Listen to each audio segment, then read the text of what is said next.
So we've heard the name Shaft associated with your character, or Yes. your approach to the character a lot. Tell us a little about that. Well, when I got the breakdown for the audition, the description of my character was Shaft meets Cleavon Little meets Jordan Peele. And I said, I know exactly what they want. It just made perfect sense to me. And so I just did my fusion of the three and brought that to the audition, and it worked out.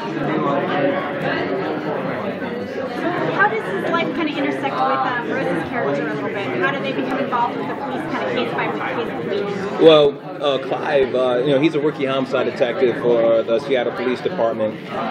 He's not very good at his job yet, and he has something to prove, so he's a little bit desperate. When he goes to the coroner office to investigate the murder of the girl she just literally ate the brains of, she has visions, and those visions is passed off to me as being psychic abilities, and I go, okay, I mean, we'll work with that. Her first vision makes me look really bad in front of the department, but she comes back again and wanting another chance, and I give her another chance, and those visions come to fruition and everything like that. So then we start have this budding relationship, and I get my first collar. Do you suspect there could be something more going on besides psychic abilities? You know what? I think We're adding someone to your channel. yes. Hi. My brother. Hi.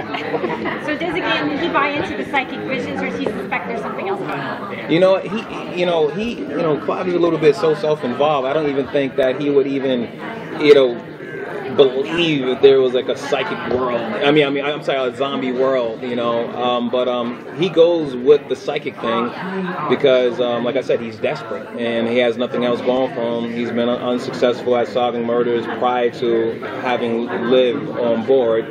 So, I think, so he just goes with it.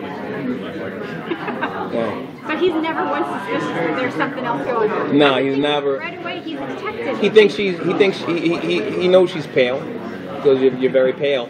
Some of us are. And he said, it's a choice. He says, and he tries to give her some advice on what she can do to fix that.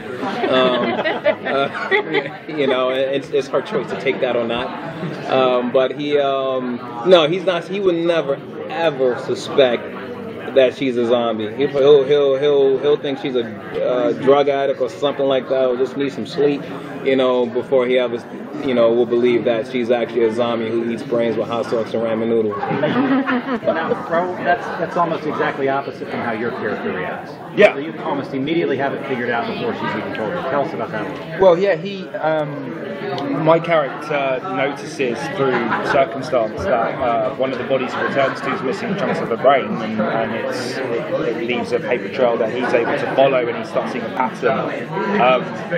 And there's kind of, it's not expressed in the show, but Rob Thomas had said to me when we were doing the scene that he kind of leaves the room hoping and doesn't like to announce that he's coming back, hoping to catch someone red-handed. And it's Liv consuming the brain, and it's not a shock, it's not disgusting, it's the most incredible thing he's ever seen. How does it make it for you guys to work on the show? One of you guys is the believer, totally in the know, the other one's completely in the dark, but he's being asked to believe there's psychic stuff going on.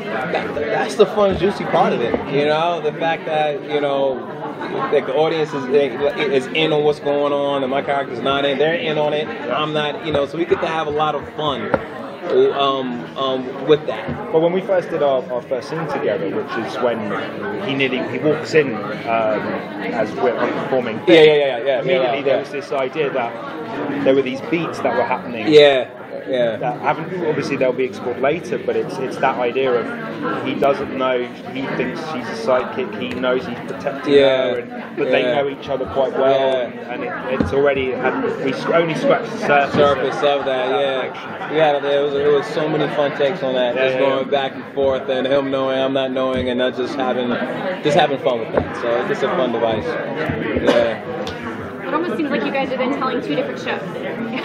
It's like, I'm in the psychic show and I'm in the zombie show. Yeah, almost. Yeah, exactly. Because I don't know if she's a zombie. And our two characters felt like, I mean, and to say this sells them short, but to have a character that I felt for you was super cool, spoke well, flowed, had this great fluid energy about him, and then my character who is quite like sort of edgy and highly caffeinated and isn't very cool. And when we first put those two in a room, it was like, oh, we need to do this more often. In the rest of the season, we need that two elements.